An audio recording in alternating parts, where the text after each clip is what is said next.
নমস্কার। শুরু করছি মহাকবি দান্তের জীবনী পাঠ। লিখেছেন পৃথ্বীরাজ সেন। মহাকবি দান্তে ছিলেন পৃথিবীর প্রথম ধর্ম সংস্কারক এবং ইউরোপের শ্রেষ্ঠ কবি। 1265 খ্রিস্টাব্দে ফ্লোরেন্স নগরের এক অভিজাত পরিবারে দান্তের জন্ম হয়। ফ্লোরেন্স ছিল ইউরোপের শ্রেষ্ঠ নগরী, বাণিজ্যের কেন্দ্রস্থল আর সংস্কৃতির পীঠস্থান। দান্তের সময় ফ্লোরেন্সের দুটি দল ছিল, শ্বেত ও কৃষ্ণ, অর্থাৎ একটি হলো অভিজাত শ্রেণী এবং অন্যটি সাধারণ শ্রেণী। দান্তে ছিলেন অভিজাত শ্রেণীর। প্রায়শই এই দু দলের মধ্যে সংঘাত লেগে থাকত। তার সময়ে গুয়েলফ দলই শক্তিশালী ছিল।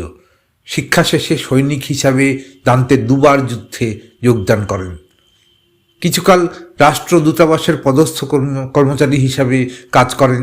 মাত্র 35 বছর বয়সেই ফ্লোরেন্সের প্রধান শাসকের পদ লাভ করেন। দান্তের বয়স যখন 32, সে সময় তার শত্রুদের কারণে তাকে ফ্লোরেন্স ছাড়তে হয়। তার সমস্ত সম্পত্তি বাজেয়াপ্ত হয়। এরপর কিছুকাল তিনি মিলানের ডিউকের আশ্রয় কাটান।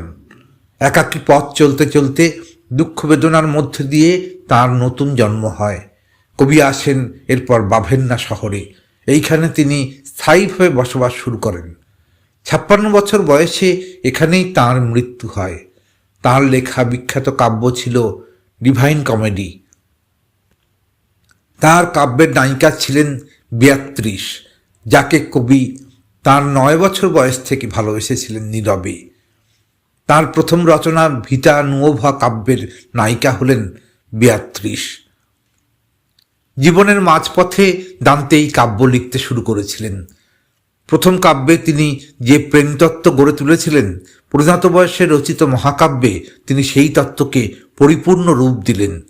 3 খণ্ডে ও 33 স্বর্গে সমাপ্ত ছিল ডিভাইন কমেডি। এই কাব্যে দান্তেকে শুধু কবি হিসাবে নয়, পাই কাব্যের নায়ক হিসাবেও। জগৎ ও জীবনকে সুন্দর করে মানতেন দান্তে। সেজন্য তাঁর লেখনীতে একাগ্রতার মধ্যে ঘাত প্রতিঘাতের মধ্য দিয়ে জীবন সৃষ্টিরও পরিচয় আছে। সেই পরিচয়ের মধ্যে দিয়েই দান্তের কবিসত্তাকে প্রত্যক্ষ করা যায়। তার রচিত দি ভিনিয়া কম্মোদিয়া বিশ্বের শ্রেষ্ঠ কাব্যরূপে স্বীকৃত। ইতালির এই মহাকবি তার রচনার মধ্য দিয়ে চিরকাল স্মরণীয় হয়ে থাকবেন। নমস্কার। আপনার এই জীবনী পাঠ ভালো লাগলে আপনি চ্যানেলটি সাবস্ক্রাইব করবেন এবং আমাদের পাশে থাকবেন। নমস্কার।